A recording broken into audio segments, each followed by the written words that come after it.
اعوذ باللہ من الشیطان الرجیم بسم اللہ الرحمن الرحیم اللہم صلی علی محمد وآل محمد مومنین و مومنات السلام علیکم۔ آپ کو یاد ہوگا کہ ہمارا ٹاپک تھا نکاح، متعہ، طلاق اور حلالہ۔ لمبا موضوع ہے، اس پر میں نے کہا تھا کہ تھوڑا تھوڑا آپ کے سامنے بیان کروں گا مختلف ایپیسوڈز میں، متعدد ایپیسوڈز میں۔ آج ہمارا موضوع ہے مہر۔ جو مہر ادا کیا جاتا ہے اس پر لوگ کم بات کرتے ہیں، آپ کو کم بات کرتے ہوئے ملیں گے، لیکن آج میں نے اس موضوع کو اس لیے چنا کہ اس کو انٹچڈ رکھا جاتا ہے۔ اکثر جب شادی کا موقع آتا ہے تو عین موقع پر جب نکاح ہونے لگتا ہے تو لڑکی والے اور لڑکے والوں میں کتنا مہر ہو، اور پھر کبھی کبھی وہ بات جو ہے وہ طے نہیں ہو پاتی، ایک ایک گھنٹہ لگ جاتا ہے، وہ کہتے ہیں اتنا ہو، وہ کہتے ہیں اتنا ہو۔ اور کبھی ایسا بھی ہوتا ہے کہ علماء یا جو وکیل ہوتے ہیں، عالم دین جو بھی صاحب، ان سے لوگ کہتے ہیں مہر فاطمی۔ کتنا مہر؟ جیسے ہی وہ پوچھتے ہیں مولانا مہر فاطمی ہو، مہر فاطمی آپ نے بول دیا، میں فوراً جواب دیتا ہوں۔ اگر مجھ سے کوئی کہتا ہے مہر فاطمی تو میں کہتا ہوں پھر جہیز بھی جہیز فاطمی ہونا چاہیے، پھر شادی بھی شادی فاطمی ہونی چاہیے، پھر ولیمہ بھی ولیمہ فاطمی ہونا چاہیے، پھر ہر چیز آپ جو ہے بی بی فاطمہ زہرا کی شادی کے جیسی ہی کریں۔ پھر یہ جو اتنی چمک دمک اور یہ جو اتنی سجاوٹ اور یہ جو اتنا خرچ آپ کر رہے ہیں یہ بھی نہیں ہونا چاہیے۔ ہم لوگ بھی عجیب ہیں کہ جب ہمارے مطلب کی بات ہوتی ہے تب تو ہمیں اہل بیت یاد آتے ہیں اور ہم ان سے کوئی چیز لینا چاہتے ہیں، لیکن جب ہمیں پتہ رہتا ہے کہ اگر فلاں چیز ہم نے اہل بیت کی اپنائی تو ہم ٹربل میں، مشکل میں پڑ جائیں گے اپنے اعتبار سے، حالانکہ مشکل میں نہیں پڑنا ہے، تو ہم جو ہے ان کو چھوڑ دیتے ہیں۔ بڑا پک اینڈ چوز کا ہمارا طریقہ ہوتا ہے۔ قرآن مجید نے اس کو الگ الگ طریقوں سے کہا ہے، اور ایک جگہ پر کہا یؤمنون ببعض ویکفرون ببعض، یہ لوگ قرآن کی کچھ باتوں کو لیتے ہیں اور کچھ باتوں کو چھوڑ دیتے ہیں۔ سچ بات یہ ہے کہ ہم لوگ ابھی تک پورے مسلمان ہوئے ہی نہیں، ہم تو مطلب کی باتیں اسلام سے چن لیتے ہیں۔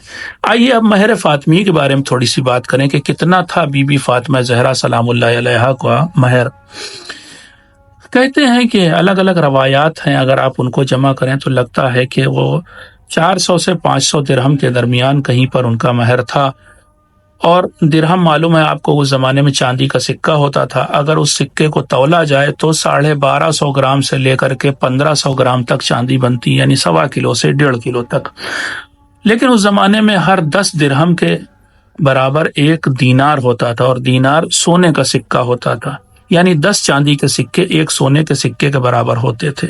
تو اگر سونے کے سکے لیے جائیں تو آپ سمجھ سکتے ہیں کہ پھر سونا بھی لگ بھگ 170 سے 233 گرام تک سونا ہوتا تھا۔ اب آپ یہ کہیں گے کیوں اتنا ویریشن ہے؟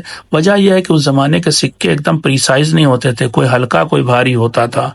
تو 170 گرام سے 233 گرام سونا بنتا ہے مہر کی رقم۔ اگر چاندی میں ہو تو 1.25 کلو سے 1.5 کلو۔ ہم لوگ بڑے چالاک ہیں، جب مہر کی بات آتی ہے تو ہم کہتے ہیں کہ چاندی والا رکھو، اور اس کے بعد اس میں بھی بڑے اس سے کہتے ہیں 107 تولہ چاندی تھا بی بی کا مہر۔ تو بی بی کا جہیز بھی تو آپ کو دیکھنا چاہیے کہ کتنا تھا، پھر ولیمہ بھی کیسا ہوا تھا وہ بھی دیکھنا چاہیے۔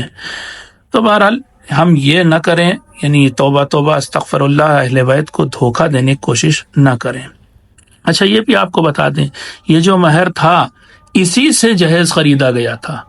جب حضرت علی علیہ السلام نے اپنی زرہ بیچی اور لا کر کے پیسے پیغمبر کو دیے تو پیغمبر نے فوراً ہی اس میں سے کچھ پیسے لے کر کے جناب بلال کو دے دیے کہ جاؤ تم اس کی خوشبو یا عطر خرید لاؤ، اور کچھ پیسے دیے دوسرے لوگوں کو، جاؤ تم اس کے لیے جو ہے اس سے جو ہے وہ جہیز خرید لاؤ، اور کچھ پیسے حضرت علی کو دیے کہ تم اس سے ولیمے کا انتظام کرو۔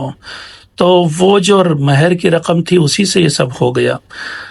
لیکن اب ہم آتے ہیں اس واقعے کو چھوڑتے ہیں، ظاہر سی بات ہے ہر چیز میں ہمیں جو ہے اہل بیت کی ہم کاپی کر بھی نہیں پائیں گے۔ ایک جگہ پہ امیر المومنین فرماتے ہیں وَعَلَكُمْ أَنَّكُمْ لَا تَقْدِرُونَ عَلَى ذَلِكَ، خود میں تو 2 جو کی روٹی کھاتا ہوں اور 2 ٹکڑا لباس پہنتا ہوں، ایک اوپر کا جسم ڈھکنے کا اور ایک نیچے کا جسم ڈھکنے کا، مگر تم ایسا نہیں کر پاؤ گے۔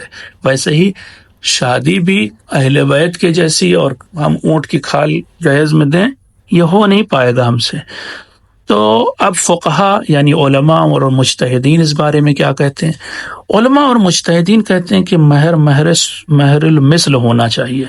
پہلا والا مہر جو بی بی فاطمہ کا مہر ہے وہ اسے مہر السنہ کہا جاتا ہے، لیکن فقہا کہتے ہیں، علماء کہتے ہیں کہ مہر المثل ہونا چاہیے۔ مہر المثل کیا چیز ہے؟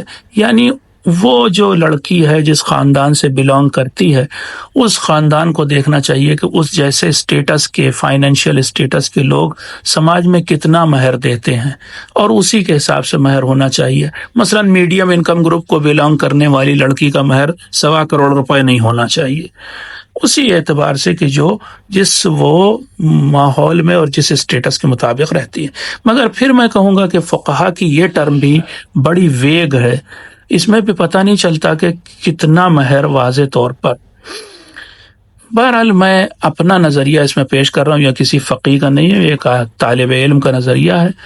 دیکھیے ہم لوگ نارملی میڈیم انکم گروپ کو بلانگ کرتے ہیں، یہاں پر ہندوستان کی میں بات کر رہا ہوں، یہاں کے زیادہ تر شیعہ حضرات میڈیم انکم گروپ کو یا پھر لوور انکم گروپ کو بلانگ کرتے ہیں۔ جو لوگ میڈیم انکم گروپ کو بلانگ کرتے ہیں ان کے یہاں لڑکی کا مہر میں سمجھتا ہوں اتنا ہونا چاہیے کہ اگر خدا نہ کرے اس کا شوہر طلاق دے دے تو اس کا کچھ دن خرچہ چلے۔ ایسا نہ ہو کہ جو ہم لوگ رکھتے ہیں آج کل 14,000 روپے، 14,000 روپے ایک مہینے کا خرچہ بھی کسی فیملی کا نہیں ہو پاتا ہے۔ تو اتنا مہر ہونا چاہیے۔ دو چیزیں ہونی چاہیے، ایک طرف سے لڑکی کا خرچہ چلے، کم از کم میں سمجھتا ہوں سال بھر اس کا خرچہ چلے جب تک کہ اس کی دوسری شادی نہ ہو جائے، اور دوسری طرف سے اتنا کم نہ ہو کہ شوہر بڑی آسانی سے جو ہے وہ طلاق دے دے کہ صاحب 14,000 روپے کی یا مثلا 1,400 روپے کی حیثیت ہی کیا ہے، لو ابھی میں دے دیتا ہوں اور طلاق دیتا ہوں۔ اتنا بھی کم نہ ہو کہ شوہر پھٹ سے طلاق دے، بلکہ شوہر کو بھی 1-2 بار سوچنا پڑے۔ میں سمجھتا ہوں کہ میڈیم انکم گروپ کو بلانگ کرنے والی لڑکی کا مہر 2.5 سے 3 لاکھ روپے تو ضرور ہونا چاہیے۔ تو اس سلسلے میں یہ یاد رکھیں۔ 1-2 مسئلے جلدی سے پیش کرتا ہوں۔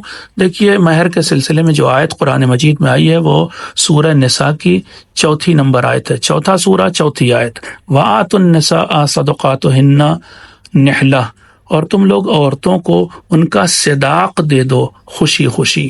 صداق عربی میں قرآن مجید میں مہر کا لفظ استعمال نہیں ہوا ہے، عربی میں مہر بھی اور صداق بھی، لیکن قرآن میں صداق کا لفظ استعمال ہوا مہر کی جگہ پر۔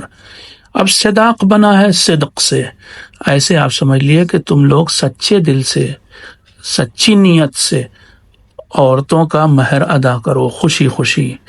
کچھ لوگ جب نکاح کر رہے ہوتے ہیں تو ان کی نیت ہی نہیں ہوتی ہے کہ وہ مہر ادا کریں گے، بندوا دیتے ہیں مہر بہت زیادہ۔ مثلا ایران میں تو بہت خرابیاں بھی ہیں، ایران میں آپ یہ بھی جانیں، میرے ایک دوست نے بتایا کہ بعض موقعوں پر تو لوگوں نے اتنا مہر ایسا عجیب سا بندوایا کہ تعجب ہوا۔ مثلا کہا کہ 5 کلو تتلی کا پر یہ مہر ہے۔ اب یہ 5 کلو کبھی لڑکا جمع ہی نہیں کر پائے گا، اور اس طرح کے واقعات سے بڑے مسئلے بعد میں الجھے کہ اگر طلاق کی نوبت آئی تو طلاق بھی نہیں ہو سکتا تھا۔ تو یہ ساری چیزیں آپ یاد رکھیں، جب بھی نکاح ہو رہا ہو لڑکے کے دل میں نیت ہونی چاہیے کہ میں انشاءاللہ ابھی ہو سکے تو اسی وقت بجٹ میں شادی کے سب سے پہلے اوپر لسٹ میں مہر کی رقم لکھنی چاہیے کہ لڑکا سب سے پہلے لڑکی کو مہر کی رقم ادا کرے، اور خوشی خوشی دے، کراہیت کے ساتھ نہیں دے۔ اور اگر اس کی نیت یہ سب نہ ہو تو آپ پوچھ لیجئے فقہا سے کہ پھر نکاح صحیح نہیں ہوگا۔ میں سمجھتا ہوں آج کے لیے اتنا کافی ہے۔ ہمیں اس بارے میں سوچنا چاہیے کہ مہر کتنا ہونا چاہیے، اور شادی سے کافی پہلے لڑکی اور لڑکے والوں کو یہ چیز طے کر لینی چاہیے۔ لڑکی کو بھی پتہ ہونا چاہیے اور خود لڑکے کو بھی پتہ ہونا چاہیے کہ مہر کتنا ہے، ابا کے اوپر منحصر نہ رہے۔ والسلام علیکم ورحمۃ اللہ وبرکاتہ۔